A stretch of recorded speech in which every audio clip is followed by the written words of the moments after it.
नेहमी आपल्या आजूबाजूला घडणाऱ्या गोष्टी आणि त्यांच्याबद्दल बोलताना नॅचरली इंग्लिशमध्ये कसं बोलायचं हे आपण आज बघतोय. फर्स्ट, तुम्ही दर रविवारी सायकल चालवायला कुठे जाता? Wear do you go cycling on Sundays? Wear do you go cycling on Sundays? आता हे जेव्हा आपण ऐकतोय तेव्हा आपल्याला माहिती होती आहे, पण नुसतं तेवढंच करण्यापेक्षा जर तुम्ही हे स्वतः पण बोलून बघितलं तर ते आणखी सवयीचं होईल आणि ते त्या टोनमध्ये आपण जसं नॅचरली बोलतो तसं आपल्याला बोलता येईल. म्हणजे मराठीतसुद्धा आपण तसंच बोलतो पहा. तू कुठे राहतोस असं नाही म्हणत ना आपण. तू कुठे राहतोस असं म्हणतो. तसंच where do you live? Where do you go cycling on Sundays? असं प्रत्यक्ष बोलल्यासारखं बोलून पहा, म्हणजे त्याचा आणखी जास्त उपयोग होईल. नेक्स्ट वन, हा पदार्थ कसा तयार करायचा? How do we make this dish? How do we make this dish? तुमची आठवड्याची मीटिंग कधी असते? When do you have a weekly meeting? When do you have a weekly meeting? तो इतका उद्धटपणे का बोलतो? Why does he speak so rudely? Why does he speak so rudely? तुम्हाला स्पॅनिश समजतं का? Do you understand Spanish? Do you understand Spanish? आपण एकमेकांना ओळखतो का? Do we know each other? Do we know each other? ते तुमच्या भागात राहतात का? Do they live in your neighbourhood? Do they live in your neighbourhood? तो व्यवस्थित काम करतो का? Does he work properly? Does he work properly? ती स्टेट बँक ऑफ इंडियात काम करते का? Does she work in State Bank of India? Does she work in State Bank of India? हे फार महाग पडतं का? Does it cost a lot? Does it cost a lot? मी काय बोलतेय ते तुला समजत नाही आहे का? Don't you understand what I say?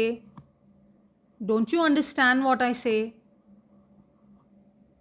तुला आईस्क्रीम आवडत नाही? Don't you like ice cream?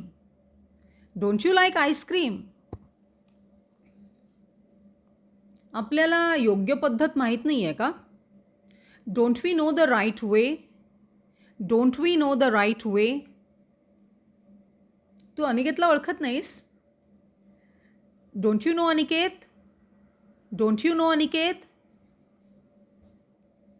ते बँगलोर ऑफिसमधनं काम करत नाहीत का? Don't they work from Bangalore office? Don't they work from Bangalore office?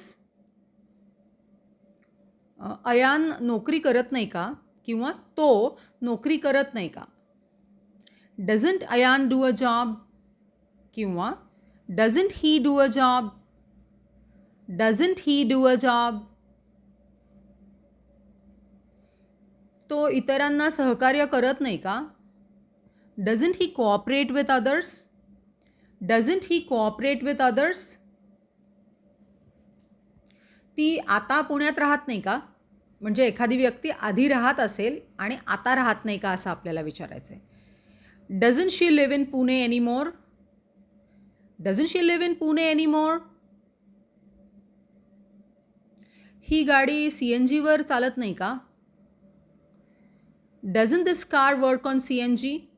किंवा doesn't it work on CNG? Doesn't it work on CNG? तो स्वतःला काय समजतो? What does he think of himself? What does he think of himself? तू मॅचमध्ये भाग का नाही घेत? Why don't you participate in the match? Y don't you participate in the match? तू एकदा प्रयत्न करून का नाही बघत? म्हणजे प्रयत्न करून बघ अशा अर्थाने म्हणायचं आहे. Why don't you try once? Why don't you try once? तुम्ही ट्रेकिंगला कोणाबरोबर जाता? Who do you go with for trekking? Who do you go with for trekking? याला किती वेळ लागतो? How much time does it take?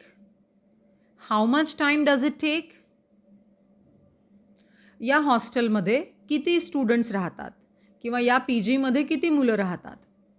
How many students stay in this P G? How many students stay in this P G? तुम्हाला किती खेळाडूंची आवश्यकता आहे? How many players do you need? How many players do you need? ही वाक्य बोलून पहा आणि यात काही छोटे बदल करून तुमच्या सिच्युएशन आसपासच्या चे बदल करून त्याच्यात तसेही वापरून पहा. म्हणजे डोंट यू नो अनिकेतच्या जागी समजा तुम्ही डोंट यू नो रिया किंवा don't you no this person from my team असा बदल करू शकता आणि ती पण वाक्य म्हणून पहा. प्रत्यक्ष बोलून पाहिल्याचा जास्त फायदा. Try it out. So with these real life questions, this is Deepa signing off.